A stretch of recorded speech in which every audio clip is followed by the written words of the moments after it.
Ito po ang makikita natin sa loob. The eternal lived an eternity before creating the universe. The word of life, Mount Zion, the river of life, the Garden of Eden, Jerusalem, the city of peace, isang importanteng nilalang, Lucifer, the firstborn of angels, laws of the divine government, the freedom of choose, or the freedom to choose, or the free will, angels, the ministers of the kingdom of light, the universe, the abyss of darkness, test of faithfulness, and separation between light and darkness. Yan. Yan po ang napapaloob sa tatalakayan natin ngayon. Sa Tagalog, ang walang hanggan o ang eternal, ang tawag po sa kanya dito sa aklat na ito ay eternal. Pero pansinin po ninyo ha, nag-transition ito eh. Yung eternal naging God. Kaya ito po, wag natin siyang kunin na buong buo, ano po, kasi ito po may mga tampering na din. Sa sandali kasi mag-appear na yung salitang God, ibig sabihin po ay tampered na yan. Dahil sa mga original po, wala naman salitang God. Sa Tagalog, ang walang hanggan o eternal ay naninirahan na siya isang walang hanggan bago pa niya nilikha ang sansinukob o yung universe. Ang liwanag ng mundo, ang bundok ng Sayon, ang ilog ng buhay, ang hardin ng Eden, Jerusalem, ang lungsod ng kapayapaan, Lucifer, ang panganay ng mga anghel, ang mga batas ng banal na pamahalaan o divine government, kalayaan sa pagpili o free will, mga anghel, mga ministro ng kaharian ng liwanag, ang sansinukob, ang kalaliman at kadiliman, ang pagsubok ng katapatan, at ang paghihiwalay ng liwanag at kadiliman. O yan po ang mga nakikita natin. Under chapter 1, ito po, sa English, basahin ito muna. Before there was a star to shine, before there were angels to sing, there was already a heaven, the home of the eternal, the only God, the only eternal, walang hanggan po. Perfect in wisdom, love, and glory. The eternal lived in eternity before realizing his beautiful dream in the creation of the universe. So, sa Tagalog yan mga kapatid, bago pa nagkaroon ng bituin na magniningning, bago pa nagkaroon ng mga anghel na umaawit, mayroon ng langit. Ang tahanan ng walang hanggan. Ang tanging walang hanggan. Perpekto sa karunungan, pag-ibig at kaluwalhatian. Ang walang hanggan ay naninirahan sa isang walang hanggan bago pa naisa katuparan ang kanyang magandang pangarap, ang paglikha sa sansinukob o sa universe. So, sa unang talatang yan mga kapatid, malinaw na bago pa nilalang ang lahat, nandun na po ang ating Creator. Ang pangalan na ginagamit siya dito sa aklat na ito ay eternal. Sa Tagalog ay walang hanggan. Bago pa nagkaroon ng mga bituin, nandun na po. Naninirahan na siya sa langit. Langit, the home of the eternal. Nandun na po siya. Siya, ang paghahambing sa kanya dito ay siya ay perpekto sa karunungan. Pag-ibig, punong-puno ng pag-ibig at puspos ng kaluhalatian.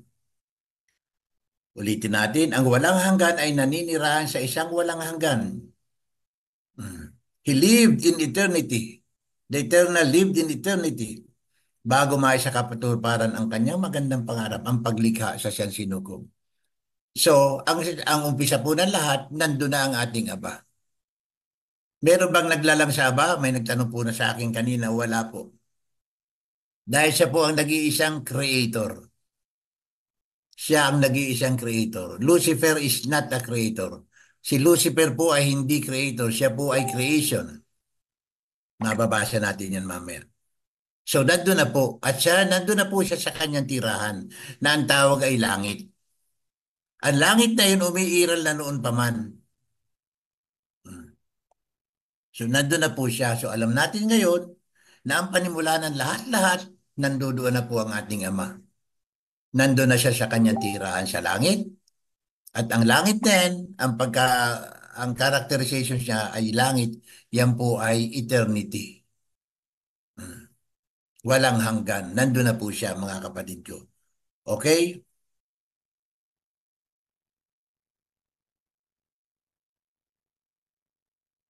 Paragraph 2. The countless beings that make up the creation were idealized with love. From the tiny atom to the gigantic galaxies, everything deserves his supreme attention. Lover of music, the Eternal idealized the universe as a great orchestra that, under his regency, should vibrate harmonious chords of justice and peace. For its creature, he composed a love song. Napakaganda, no, mga kapatid? Sa Tagalog, ang paglikha sa hindi mabilang na nilalang na bumubuo ng mga nilikha, the totality of the creation, bumubuo ng mga nilikha, ay lahat naganap at iniayos ng may pag-ibig. Punong-puno po ng pag-ibig. Tandaan po natin yung salitang yan, pag-ibig. Mula sa munting atom, mula sa pinakamaliit na atom na hindi kita ng ating mga mata, hanggang sa napakalawak na mga galaxies, ang lahat ay binigyan ng kanyang pinakamataas na atensyon. So ang creation po talaga binigyan ng Ama, ng perfect na atensyon. Bilang mapagmahal sa musika, mahilig pala po ang ating Ama sa musika. Nakikita ninyo ang karakter ng Ama. Mapagmahal sa musika, lover of music. Inisip ng walang hanggan, di ko na po ba salitain yung Diyos, inisip ng walang hanggan ang San Sinuko bilang isang malaking orkestra na sa ilalim ng kanyang pamamahala ay dapat maglapat ng maayos na mga tono ng katarungan at kapayapaan. Para sa bawat nilalang, binuo niya ang isang awit ng pag-ibig. So mga kapatid, magandang tingnan natin ito. Ang lahat ng nilalang, the totality of creation, ang lahat ng nilalang ng Ama ay kanyang nilalang ng punong-puno ng pag-ibig. Malinaw po yan. Mula sa kaliit-liitang atom, lahat hanggang sa pinakamalawak na mga heavenly bodies, mga galaxies na napakarami na bumubuo ng universe, binigyan po yan ng mahalagang atensyon. Siya ay mapagmahal sa musika. Kaya ang sabi niya dito, ang San Sinukob, yung universe, tiningnan niya na parang isang orkestra. Alam niyo ang ibig sabihin ng orkestra? Maraming taong umaawit, maraming mga instrumentong umaawit, at yan po kapag in perfect unity, in perfect harmony, nakakabuo po ng isang napakagandang awitin. Ganon po ang principle ng i-create ni Aba, ang lahat ng creation, ang universe. Perfect. Walang sasalungat. Sumusunod sa kanyang pamamahala. Kaya meron tayong tinatawag na natural law. Yan po ang law ng ating Aba. Ang kanyang pamamahala sa lahat ng kanyang creations. Bawat isang nilalang, binuo niya ng isang awit ng pag-ibig. Ini-emphasize ko po yan mga kapatid para makita ninyo kung gaano po kamahal ng ating Aba, ng ating Creator, ang kanyang mga creations. Not only the human beings, hindi lang po tayo marami pong creations. Okay? So third paragraph. The Eternal was very happy, for his dream were about to come true. Moving with majesty, he began his work of creation. Yan. His hands first shaped a world of light, and on him a glowing mountain on which the throne of the universe would forever be affirmed. Yan, Tagalogin natin. Napakasaya ng walang hanggan, sapagkat ang kanyang mga pangarap ay malapit ng magkatotoo. Gagawin na po niya ang paglalang. Sa kanyang maharlikang paggalaw, sinimulan niya ang kanyang gawaing paglikha. Nagsimula po siyang lumikha. Ang kanyang mga kamay ay unang humugis ng isang mundo ng liwanag. At sa kanya ay isang maningning na bundok kung saan ang trono ng isang sinukob, the throne of the universe, ay magpapatuloy magpakailanman. Doon pala sa mundo ng liwanag, nandoon ang trono ng universe, the throne of the universe. Magpapatuloy ito magpakailanman. Ang kamay, ang unang humugis ng isang mundo ng liwanag. No, mga kapatid, o yan po, yan pala ang unang nilalang ng Aba. Hmm. Pagdating sa paragraph 4, anong sabi niya? To the sacred mountain, God called Zion.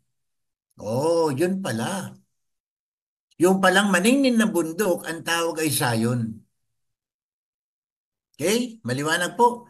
From the base of the throne, the Eternal brought forth a crystalline river to represent the life that would flow from him to all creatures. As a throne room, he created a beautiful paradise that stretched for hundreds of kilometers around Mount Zion. To paradise he called Eden. Oh, yung paradise ang tawag niya Eden. To the south of the paradise, on both banks of the river of life, numerous mansions adorned with precious stones were built, destined for the angels, the ministers of the kingdom of light. Punong-puno pala ng mansyon doon sa Eden, mga kapatid ko. Sa magkabilang pangpang ng River of Life, punong-puno ng mansyon. At napakaganda. Yung pala ang tirahan ng mga anghel. Sa Tagalog, basahin natin. Tinawag ng Diyos nang walang hanggan ang banal na bundok, Zion. Pamilyar po tayo sa Zion. Mula sa paanan ng trono ng walang hanggan ay naglagay ng isang kristal na ilog. Upang kumatawan sa buhay na dadaloy mula sa kanya tungo sa lahat ng nilalang. Bilang isang silid na trono, lumikha siya ng isang magandang paraiso na umabot ng daan-daang kilometro sa paligid ng bundok ng Zion. Tinawag niya itong Eden. Napakalaki po pala ng Eden, ano? Sa timog na ng paraiso, may magkabilang pangpang ng ilog ng buhay. Oh? Itinayo ang maraming mansyon na pinalamutian ng mga mahalagang bato na kalaan para sa mga anghel. Ang mga binisto ng kaharian ng liwanag. So doon po pala, sa Zion, sa paraiso ng Eden, nandun yung banal na bundok ng Zion, at inilagay ng Ama ang kristal na ilog. At sa magkabilang pangpang ng kristal na ilog na yan, punong-puno ng mansyon, maraming mansyon na pinapalamutyan ng mahalagang bato, nakalaan para sa mga anghel. Ang tawag po sa anghel, ministro ng kaharian ng liwanag, the kingdom of light. Okay? Paragraph 5. Surrounding Eden, in the angelic mansions, God built a wall of bright jasper, along which large pearl portal could be seen. With joy, the Eternal contemplated the dream capital. The city in its splendor was like an ornate bride ready to receive her husband. So magkakaroon pala ng dream capital. Sa Tagalog, nakapaligid sa Eden at sa mga mansyon ng mga anghel, nagtayo ang walang hanggan ng isang pader na nagniningning na jasper, kung saan makikita ang malalaking portalis ng perlas. Sa galak, pinagmamasdan ng walang hanggan ang pangarap na paraiso. which is the dream capital. Ang lungsod sa kanyang kaluwalhatian ay parang isang barangyang ikakasal handang tanggapin ang kanyang asawa. Hmm? Yung Eden, ano po? Hmm. Kung saan nandun yung sayon at nandun kasama ang mga anghel. Okay. Paragraph 6. Affectionately, the great architect called her Jerusalem.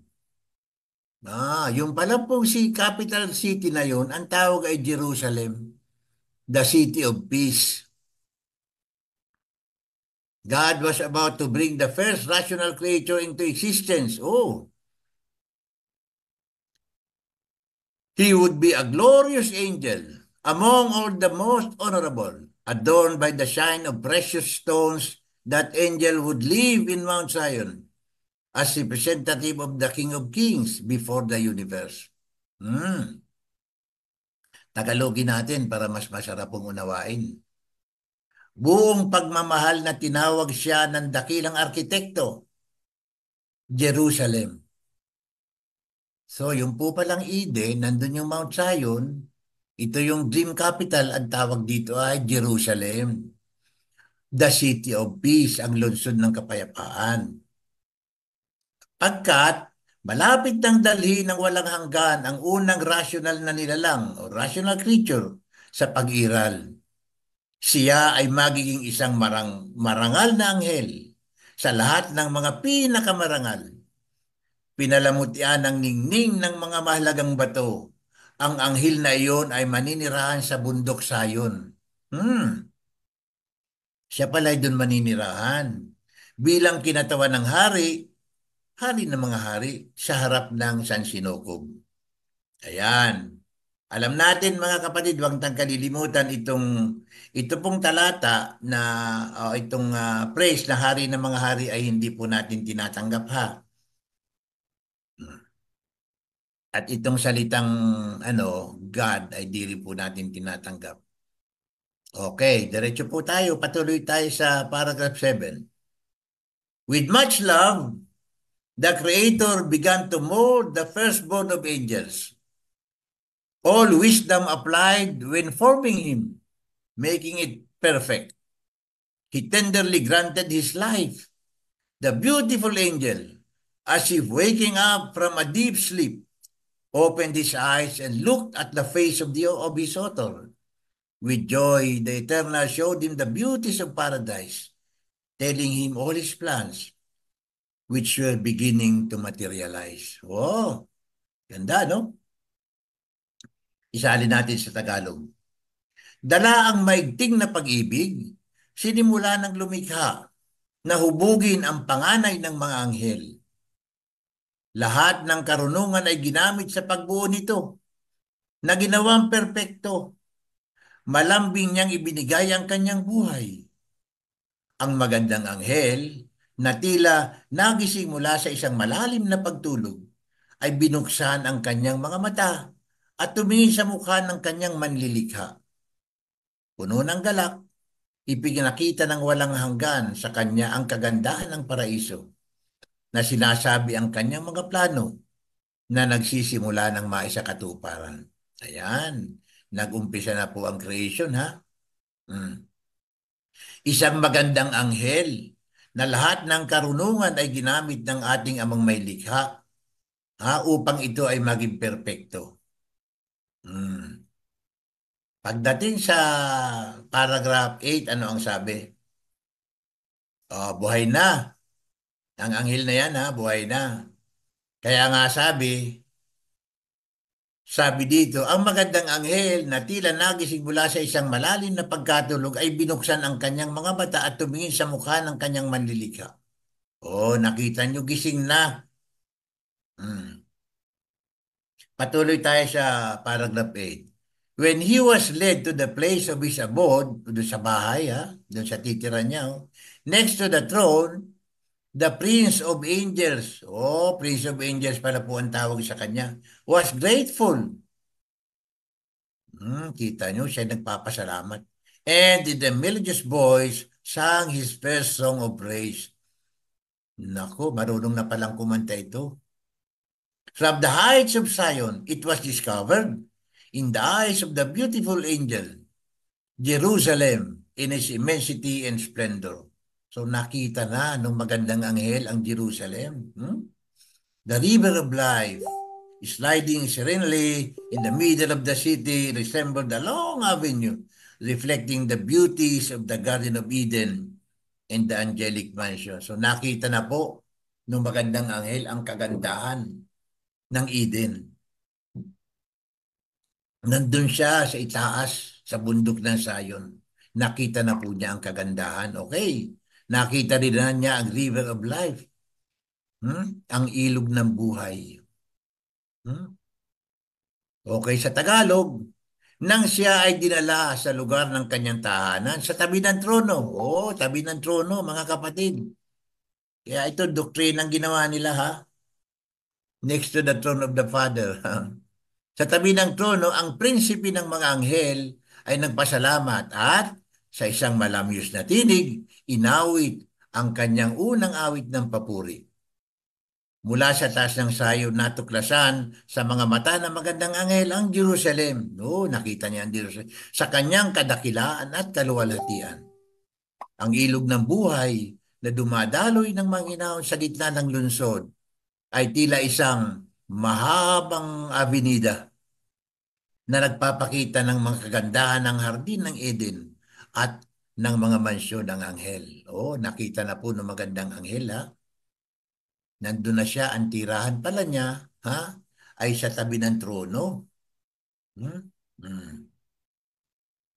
Ayan, dilipat na tayo sa paragraph 9. Wrapping the firstborn of angels with his mantle of light, the Eternal began to speak to him of the principles that would govern the universal kingdom. Universal kingdom na pala ito. Physical and moral laws should be respected to the full extent of divine government. Moral laws were summed up in two basic principles. To love the Creator above all things and others as himself. Each rational creature should be a channel through which the Eternal could shed other life and light.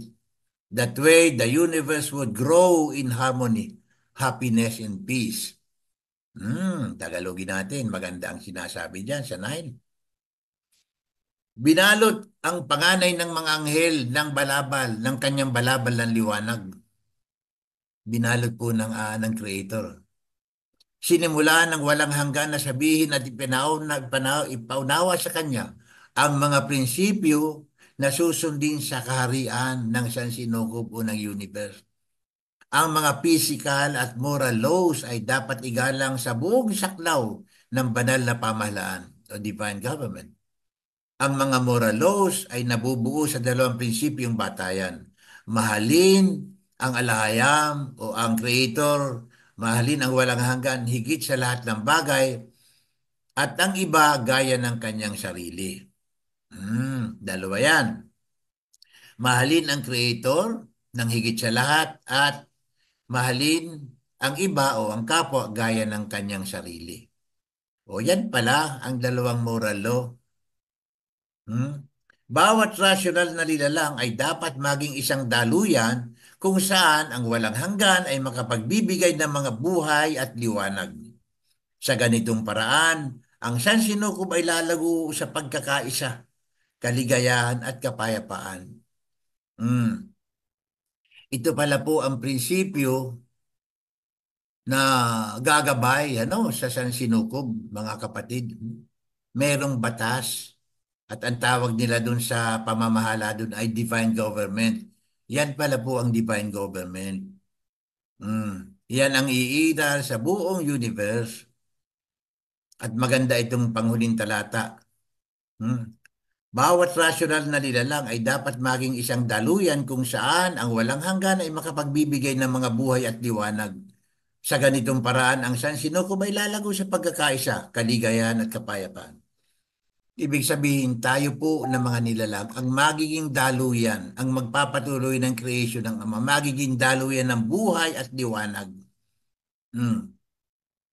Ibig sabihin, mga kapatid, tayo ay nakatakda talaga na magdala ng buhay galing sa Ama. Kaya nakatakda tayong mag-asawa, hmm? Nakatakda tayong manatiling nagkakaisa. Hmm. Dahil ang creation ng Ama, tayo ay dadaluyan po nun. Magiging bahagi tayo ng pagpapatuloy ng buhay. Ibig sabihin yan, may create pa ba ang iba? Ang Ama na iba? Hmm. Ang create niya sa pamamagitan na po. Patuloy ang creation niya. Ha, mga kapatid, mula doon sa mga dati na nang nilalang. Hmm. Para iiral ang sabi ng Ama, sa ganitong paraan, ang sansinukob ay lalago sa pagkakaisa, kaligayahan at kapayapaan. Oh, kita nyo, yan po ang principle na nag-govern sa divine government. Unity, peace, and happiness. Hmm? In the kingdom of the Creator, laws would not be imposed with tyranny. Kita nyo mga kapatid ha, tandaan natin yan. Laws would not be imposed with tyranny. The subjects would be free. Kaya malaya po pala. Obedience should arise spontaneously. Spontaneously mga kapatid. In a gesture of recognition and gratitude. In that realm of freedom, disobedience would also be possible. The result of such behavior would be the emptying of vital forces. Anong Tagalog yan? Sa kaharian ng walang hanggan, ang mga batas ay hindi ipatutupad ng may pang-aapi. Mga kapatid, tandaan ninyo yan. Hindi ipatutupad ng may pang-aapi. Ang mga nasasakupan ay magiging malaya. Ang pagtalima o ang pagsunod ay dapat lumitaw ng kusa sa isang pagkilos ng pagkilala at pasasalamat. Yan. Yung palang batayan ng ating pagsunod, mga kapatid, ay sa pagkilala na sa ating dakilang may likha at pagpapasalamat sa Kanya. Susunod po tayo sa Kanya, malaya sa ating kalooban. Kaya meron pong free will. Taliwas yung sinasabi noon na walang free will.